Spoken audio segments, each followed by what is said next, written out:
Musik tidak pernah mengenal musim.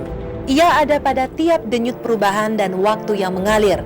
Tapi dalam industri, serangkai produk musik harus tunduk pada musim. Dan kini, ketika sejumlah band dengan lagu-lagu terbaik mereka mulai menepi ke hari kemarin, musim tengah bergerak di sekitar Leto. Perjalanan Leto sebagai sebuah band boleh dikatakan sangat unik. Mempesona produser musika studio secara tidak sengaja, mereka baru mendefinisikan diri sebagai sebuah band ketika diajak untuk bergabung dalam sebuah album kompilasi. Berikutnya adalah album utuh. Secara perlahan, lagu-lagu Leto mewabah. Ditulis Noe, sang vokalis yang juga putra sulung budayawan MH Ainun Najib, lagu-lagu Leto terasa sangat khas. Tidak sekedar indah, lagu Leto memiliki kedalaman dan syarat diksi yang jarang digunakan, selain musik yang juga unik. Senyawa inilah yang membawa karya Empat Sahabat itu menjadi musim. Dan ketika lagu-lagu itu digunakan untuk membalut sinetron, senyawa fenomenal lainnya hadir. Sinetron Intan begitu identik dengan lagu Ruang Rindu. Sementara sinetron Wulan semakin indah dengan lantunan sandaran hati. Ada simbiose tak terbantah kemudian, bahwa Leto semakin dikenal karena sinetron yang disukai masyarakat, dan sebaliknya sinetron Intan dan Wulan pun menjadi lengkap karena keindahan suara, syair, dan musik Noe dan kawan-kawan. Seperti apakah simbiose itu terhampar? Apa kata para bintang Intan serta Wulan seperti Naysila, Dude Harlino, Giovanni, Dini Aminarti tentang lagu-lagu Leto?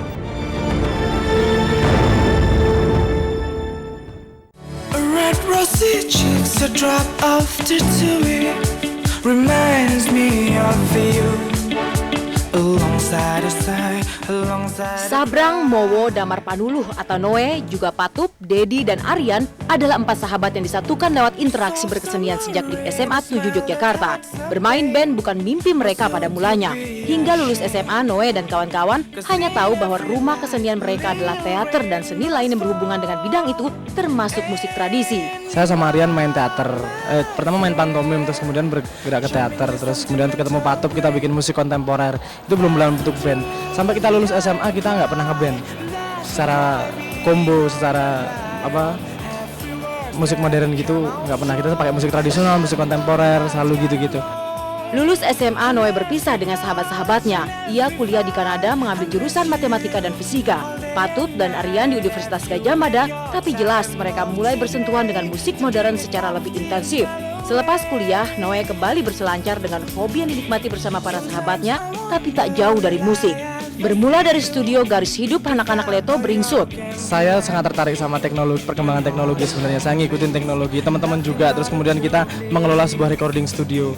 Terus di recording studio itu kita kadang-kadang kalau ada waktu kosong kita rekaman sendiri, musiknya kita garap sendiri, maksudnya kita belajar mixing. Intinya itu, pengen belajar mixing, pengen belajar tahu gimana caranya bikin suara yang bagus dan segala macam. Terus daripada ngerusak lagu orang, kita bikin lagu sendiri. Nah, lagu-lagu itu yang di mixing. Nah, lagu itu terdengar oleh sebuah label yang musika, terus kita diajak ikut kompilasi. Menjadi band yang bertaruh di tengah industri dalam waktu relatif singkat ternyata tidak mudah seperti tampaknya. Paling tidak bagi Noe, menyanyi di depan orang banyak dengan ekspektasi tertentu merupakan pengalaman yang membuat panas dingin. Biasanya saya nyanyi di kamar mandi, masalahnya nggak ada yang nonton. Kamar mandi di studio nggak ada orang yang lihat, itu saya benar-benar bisa jujur, bisa ngungkapin diri saya sendiri tanpa harus dinilai, harus takut penilaian orang lain, tanpa saya harus pamer, saya tanpa harus menjadi diri, benar-benar menjadi diri sendiri. Waktu itu nyanyi adalah sanctuary buat saya gitu, tempat-tempat saya, istilahnya kuil penyepian saya, sanctuary buat saya. Terus tiba-tiba itu harus dihadapkan kepada semua orang, ya setengah mati saya rasanya ditelanjangi kan rasanya, woi setengah mati bener itu. Saya merasa benar-benar ditelanjangi, saya merasa nggak punya sanctuary lagi waktu itu. Di daun yang ikut mengalir lembu. Tapi kita kemudian tahu bahwa Truth, Cry, and Lie, album pertama Leto, terus merambat penjualannya. Nama band ini semakin terang di pentas musik tanah air. Popularitas mereka sempat berada di bawah bayang-bayang Raja dan kemudian Ungu. Tapi belakangan musim tengah mengarah pada Leto. Mereka ini membuat lirik terutama dengan pengungkapan atau idiom yang agak beda. Khasanah katanya sangat banyak dan dalam gitu. Jadi saya lihat Leto itu kemudian juga dari melodi lagunya mereka banyak menawarkan pola-pola penulisan lagu dengan nada-nada yang bukan tidak lazim tetapi jarang dijamah oleh pemusik-musik pop. Dan yang menarik, lagu-lagu Leto belakangan makin melangit dan lantunan suara Noe sang vokalis yang menjadi akrab terdengar di telinga. Kalau kau pernah takut mati sama, Kalau kau pernah patah hati, aku juga iya. dan seringkali sial datang dan pergi Tanpa permisi kepadamu, suasana hati. tetap semuanya dan teguhkan hati di setiap hari sampai nanti.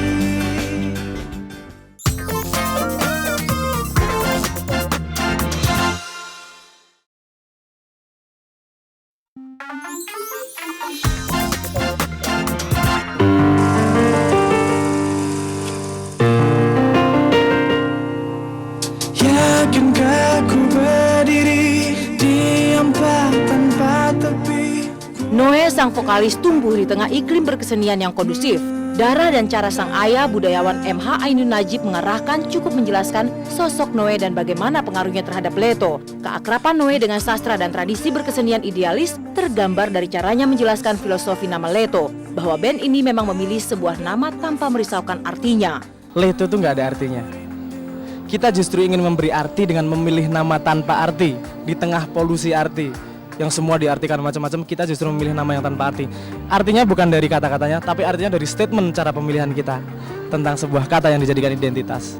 Mengalir begitu saja, anak-anak Leto berbicara dalam bahasa yang paling sejati dari mereka. Musik Leto tak pelak merupakan kondensasi dari perjalanan bersentuhan dengan tradisi musik berlatar tradisi khas Kiai Kanjeng dengan musik pop modern yang menyentuh industri.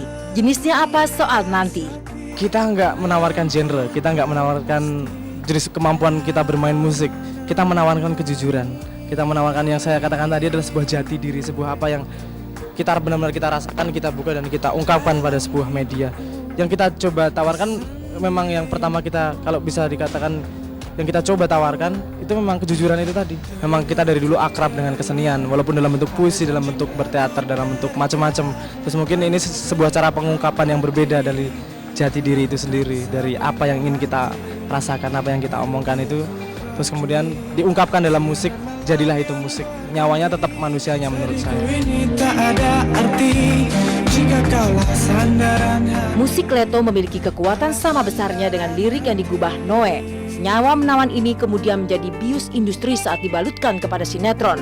Sandaran Hati misalnya makin merangsek ke telinga para penggemar setelah lagu itu menjadi soundtrack sinetron Wulan yang dibintangi Dini Aminarti dan Giovanni Tobing. Sebetulnya grup band ini saya kenal, saya tahu semenjak lagunya terus diputer di sinetron Wulan. Saya jadi suka gitu, jadi tahu lagu itu gitu. Dan kebetulan memang setelah saya mengikuti sinetron Wulan itu, jadi mau nggak mau saya jadi cari tahu juga siapa sih ini penyanyi Leto ini. Identik banget mereka sama, bener-bener identik. Sandaran Hatinya Wulan itu bener-bener identik banget sama sinetron Wulan gitu. Jadi orang-orang selalu memandang kalau misal denger Letonya Sandaran Hati pasti wah Wulan nih gitu. Pasti mereka rata-rata langsung ke situ gitu. Gue juga ngerasain gitu loh, kalau pas opening atau closingnya Wulan gitu dibarengin dengan soundtracknya masukin Sandaran Hatinya Leto tuh kayaknya touchy banget gitu, nyentuh banget gitu. Dan kita nggak bisa pungkirin suksesnya sebuah sinetron juga berpengaruh daripada soundtracknya itu sendiri.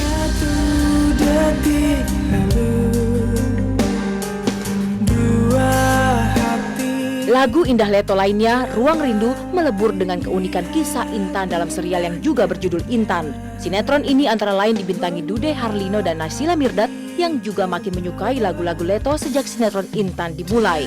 Dan kini menyusul sukses dua lagu Leto yang menjadi soundtrack sinetron Intan dan Wulan, lagu Leto lainnya pun berjudul Sebenarnya Cinta mulai akan berkumandang di layar kaca menjadi soundtrack sinetron terbaru Alisa Sumbandono yang berjudul Nona. Syairnya menurut aku itu kayak satu puisi yang dijadiin lagu gitu. Jadi nyentuh hati orang banget, dan irama-iramanya dia kan bener-bener yang kayaknya dari hati masuk ke hati. yang sinetron Ica yang judulnya Nona itu memakai soundtracknya Leto dan lagunya yang Ica suka yang sebenarnya cinta itu. Dia lagunya memang sedih gitu, Noe juga nyanyiinnya kan sedih. Jadi dan di sini juga ceritanya Mate ada sedihnya juga, jadi masuk gitu. Dan bawaku ke sana, dunia fata morgana, termanja-manja oleh rasa, dan ku terbawa terbang tinggi oleh suasana. Terbawa sungai ke.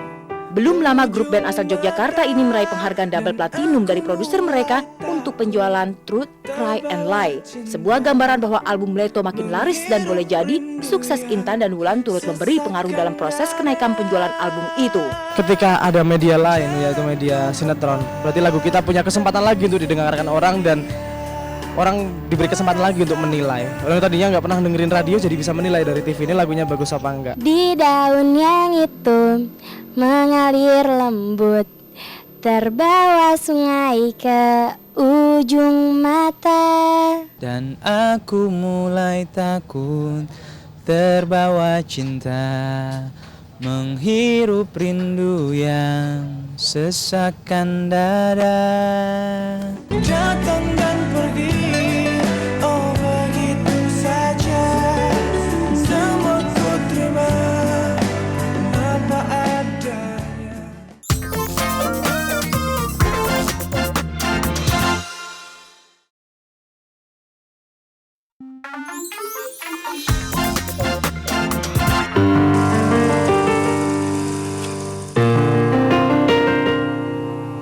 Yakinkah ku berdiri? Sebuah lirik sejatinya adalah sejumlah bait puisi. Kedalamannya ditentukan oleh kadar penghayatan sang penggubah terhadap riak hidup termasuk cinta. Dan Noe, penulis lagu-lagu Leto, adalah penghayat realitas yang piawai merangkai daya ungkap memikat. Toh keindahan pada lagu yang ia buat tidak turun begitu saja dari langit seolah tanpa ada peristiwa yang mengirimnya inspirasi. Saya menulis lirik itu sebagai ungkapan keadaan saya waktu itu. Nah terus kalau hasilnya itu bisa menyentuh orang lain, membuat orang lain tergerak hatinya, itu anugerah buat saya, malahan bukan apa-apa. Saya malah merasa terhormat gitu loh, diberi kesempatan oleh Tuhan buat bisa menyentuh orang lain. Jika Noe seperti penulis lain juga mencipta lagu dari realitas, maka artinya ia juga pemilik sah berjumput kisah cinta. Entah di masa lalu, tapi hingga hari ini, Noe mengaku bahagia bersama seorang kekasih yang memahami diri dan pekerjaannya. Dia tahu cara saya mengungkapkan cinta itu kan nggak harus pacaran, nggak harus apa. Kita kan punya caranya sendiri-sendiri dan itu berjalan dengan wajar, lancar-lancar aja, nggak ada masalah. Alhamdulillah. Justru dengan kebersahajaan inilah nama Leto belakangan kian melambung. Lagu-lagu mereka menjadi sebuah musim di antara musim-musim lain yang mewarnai ladang musik Indonesia. Populer dengan sendirinya datang pada Noe dan kawan-kawan. Ada perubahan ritme hidup dan kenyataan bahwa Noe, Aryan, Dedi, dan Patup bukan lagi anak daerah yang berkutat di ruang studio atau panggung teater. Lalu sebesar apakah pengaruh Noe terhadap Leto? Rasanya tidak pernah akan ada kalimat yang tepat untuk menjelaskan. Sebab Leto tetaplah sebuah band, sebuah komunitas, dan tim yang saling mengisi. Kita saling mengisi ya, saling mengisi. Satu orang pasti punya kekurangan, satu orang pasti punya kelebihan. Itulah namanya sebuah band. Sukses selalu saja relatif, jadi seberapa sukses lagu Leto menyentuh penggemarnya, kita tidak bisa mengurainya dengan tepat. Tapi Noe punya cara pandang tersendiri tentang hal itu. Ada orang SMS saya terus ngomong, gara-gara dengerin lagu kamu saya mau kuliah lagi loh. Itu merupakan kesuksesan luar biasa buat saya, walaupun cuma satu orang dan mungkin lagunya dia beli kasetnya juga cuma satu. Maka sebutlah bahwa anak-anak Leto kini tengah menikmati sukses. Pulang pergi Yogyakarta, mereka masih saja hadir dengan balutan penampilan bersahaja. Banyak penggemar menyebut mereka sebagai band dengan penampilan deso. Tetapi Noe dan kawan-kawan sepertinya tidak pernah risau. Dan kalau saya dikatain nggak keren, saya nggak terhina, karena nggak keren nggak dosa. Saya lebih terhina dikatakan munafik daripada keren, nggak keren. Itu tadi, wah. nggak keren, nggak dosa, nggak masuk neraka Mbak. Kalau munafik, aduh, diazab. Tetapi menata penampilan tetaplah sebuah nasihat penting. Di tengah industri, seorang pesohor kerap kali harus tunduk pada keharusan untuk lebih dinamis secara lahiriah atas nama penghargaan terhadap penggemar. Sebab sebuah band akhirnya masuk ke benak penggemar tidak hanya dari suaranya, tapi juga karena personality dan keindahan penampilannya. Nggak, kadang suka kemas gitu. Maksudnya gini, ayo ikut koplo gantian nih ku. Peduli ku peduli, siang dan malam yang berganti. Sedihku ini tak ada arti. Jika kaulah sandaran hati dan bukan sandaran kursi.